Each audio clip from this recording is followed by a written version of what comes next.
जय श्री कृष्णा। कैसे हैं आप लोग? उम्मीद करती हूँ अच्छे होंगे। एक बार फिर से स्वागत है आपका अपने YouTube चैनल में।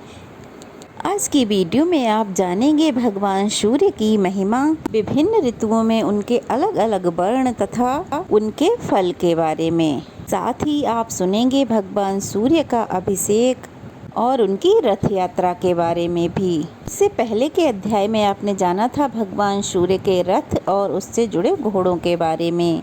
तो भगवान रुद्र ने कहा, हे महात्मन, आपने भगवान सूर्य नारायण के महात्म्य का तो वर्णन किया, जिसके सुनने से हमें बहुत आनंद भी मिला। अब कृपा कर आप उनके महात्म्य का और वर्णन कीजिए। श्री ब्रह्मा जी कहने लगे, हे रुद्र, इस चराचर त्रिलोक के मूल भगवान सूर्य हैं। देवता, असुर, मानव आदि सभी इन्हीं से उत्पन्न हुए हैं। इंद्र, चंद्र, रुद्र, ब्रह्मा, विष्णु तथा शिव आदि जितने भी देवता हैं, सब में इन्हीं का तेज व्याप्त है। अग्नि में विधि पूर्वक दी हुई आहुति सूर्य भगवान को ही प्राप्त होती है। भगवान सूर्य से ही वर्षा होती है और वर्षा से ही अन्न आदि उत्पन्न होता है और यही अन्य प्राणियों का जीवन है। इन्हीं से जगत की उत्पत्ति होती है और अंत में सारी सृष्टि इसी में विलीन हो जाती है। ध्यान करने वाले इन्हीं की ध्यान करते हैं और मोक्ष की इच्छा रखने वालों के लिए ये मोक्ष प्रदान करने वाले हैं। यदि सूर्य भगवान ना हो तो क्षण, मुहूर्त, दिन, रात्रि, पक्ष, मास, ऋतु, अयन, बस्त, युग आदि काल विभाग हो ही नहीं। और फिर काल व्यवहार ना होने से जगत का कोई व्यवहार भी नहीं चल सकता।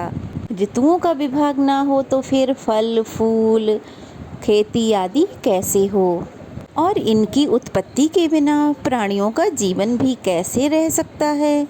इससे यह स्पष्ट होता है कि चराचर आत्मा विश्व के मूलभूत कारण भगवान सूर्य नारायण ही हैं। सूर्य नारायण बसंत ऋतु में कपिल वर्ण, ग्रीष्म ऋतु में स्वर्ण के समान, वर्षा में श्वेत, शरद ऋतु में पांडुवन, हेमंत में ताम्रवन और शिशिर ऋतु में रत्न वर्ण के होते हैं। इन वर्णों का अलग अलग फल है। रुद्र, अब आप उसे भी सुनिए। यदि सूर्य नारायण असमय में कृष्ण वर्ण के हों तो संसार में भय होता है। ताम्र वर्ण के हों तो सेनापति का नाश होता है। पीत वर्ण के हों तो राजकुमार की मृत्यु। श्वेत वर्ण के हों तो राजपुरोहित का ध्वंस। चित्र वर्ण के होने से चोर और शस्त्र का भय होता है। परंतु ऐसा वर्ण होने के बाद ही यदि बरसात हो जाती है तो अनिष्ट फल नहीं होते हैं। अब जानेंगे भगवान सूर्य का अभिषेक और उनकी रथ यात्रा के बारे में। तो भगवान रुद्र ने पूछा, हे ब्राह्मण, भगवान सूर्य की रथ यात्रा कब और किस विधि से की जाती है? रथ यात्रा करने वाले, रथ को खींचने वाले, रथ को बहल करने वाले, रथ के साथ चलने वाले और रथ के आगे नृत्य गान करने वाले और रात्रि जागरण करने वाले पुरुषों को क्या फल प्राप्त होता है? इसे आप लोक कल्याण के लिए विस्तार पूर्वक बताइए। तब श्री ब्रह्मा जी कहने लगे, हे रुद्र, आपने अत्यंत उत्तम प्रश्न पूछा है। अब मैं इसका वर्णन करता हूँ, तुम ध्यान पूर्वक सुनो। भगवान सूर्य की रथ यात्रा और इंद्रोत्सव, ये दोनों जगत के कल्याण के लिए मैंने प्रवृत्त किए हैं। जिस देश में ये दोनों महोत्सव आयोजित किए जाते हैं वहाँ दुर्भिक्ष अर्थात अकाल आदि दुर्विघ्न नहीं होते और ना ही चोरी आदि का भय रहता है। इसलिए अकाल आदि उपद्रवों की शांति के लिए इन उत्सवों को मनाना चाहिए। मार्गशीर्ष के शुक्ल पक्ष की सप्तमी को घी के द्वारा भगवान सूर्य को श्रद्धा पूर्वक स्नान कराना चाहिए। ऐसा करने वाला पुरुष सोने के विमान में बैठकर अग्निलोक को जाता है और वहाँ दिव्य भोग प्राप्त करता है। जो व्यक्ति शक्कर के साथ साली चावल का भात, मिष्ठान और चित्र वर्ण के भात को भगवान सूर्य को अर्पित करता है वह ब्रह्मलोक को प्राप्त होता है। जो प्रतिदिन भगवान सूर्य को भक्ति पूर्वक घी का उबटन लगाता है वह परम गति को प्राप्त होता है। पौष शुक्ल सप्तमी को तीर्थों के जल अर्थात पवित्र जल से वेद मंत्रों के द्वारा भगवान सूर्य को स्नान कराना चाहिए।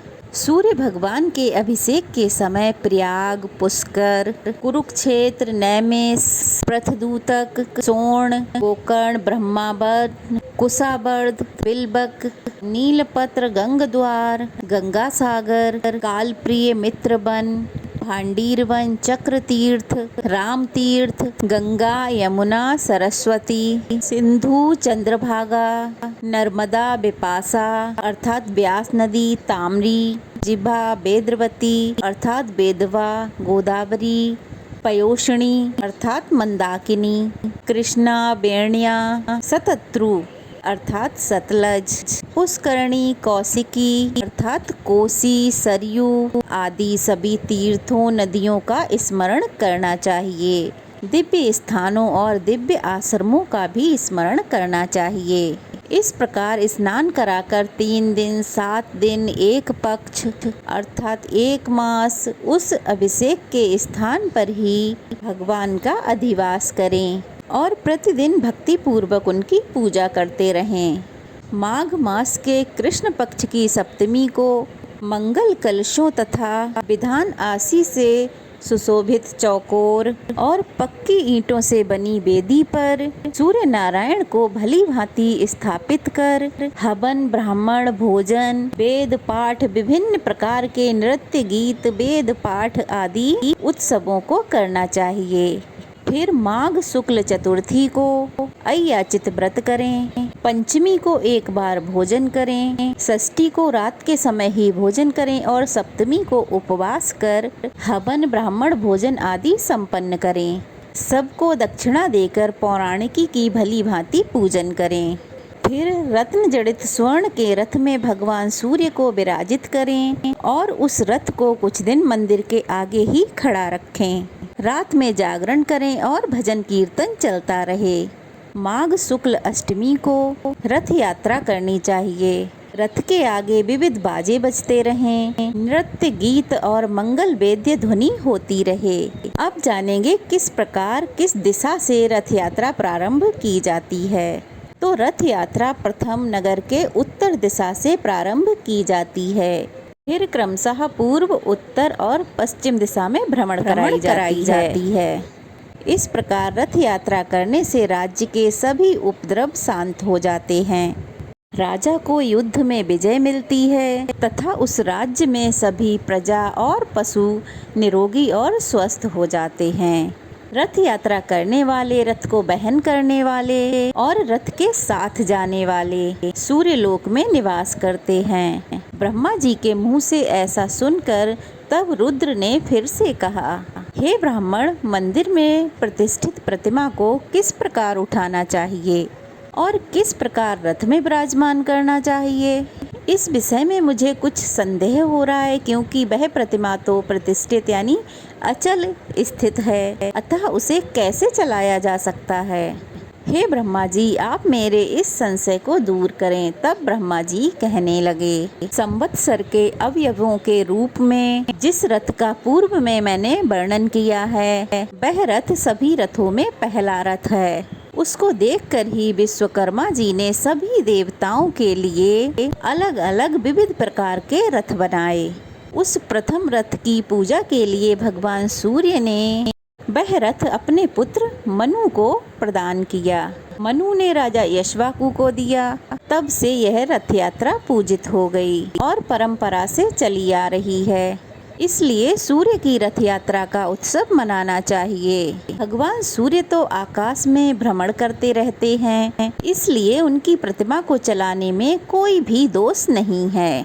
भगवान सूर्य के भ्रमण करते समय उनका रथ और मंडल दिखाई नहीं पड़ता, इसलिए मनुष्यों ने रथ यात्रा के द्वारा ही उनके रथ और मंडल का दर्शन किया है। ब्रह्मा, विष्णु, शिव आदि देवता इनकी प्रतिमा को स्थापित होने के बाद उन्हें उठाना नहीं चाहिए, किंतु सूर्य नारायण की रथ यात्रा प्रजा की शांति के लिए प्रतिवर्ष करनी चाहिए। सोने, चांदी अथवा उत्तम काष्ठ का अतिशय रमणीय और बहुत सुंदर रथ का निर्माण करना चाहिए। उसके बीच में भगवान सूर्य की प्रतिमा को स्थापित कर उत्तम लक्षणों से युक्त अतिशय सुशील हरित वर्ण के घोड़े रथ में नियोजित करने चाहिए। उन घोड़ों को केसर से रंग कर अनेक आभूषणों और पुष्पमालाओं से सुशोभित करना चाहिए, अर्थात सजाना चाहिए और रथ के लिए अर्घ प्रदान करना चाहिए। इस प्रकार रथ को तैयार कर और सभी देवताओं की पूजा कर ब्राह्मण भोजन कराना चाहिए। दक्षिणा देकर दीन, नेत्रहीन और अनाथों को भोजन आदि से संतुष्ट करना चाहिए। उत्तम, मध्यम अथवा अधम किसी भी व्यक्ति को विमुख नहीं होने देना चाहिए।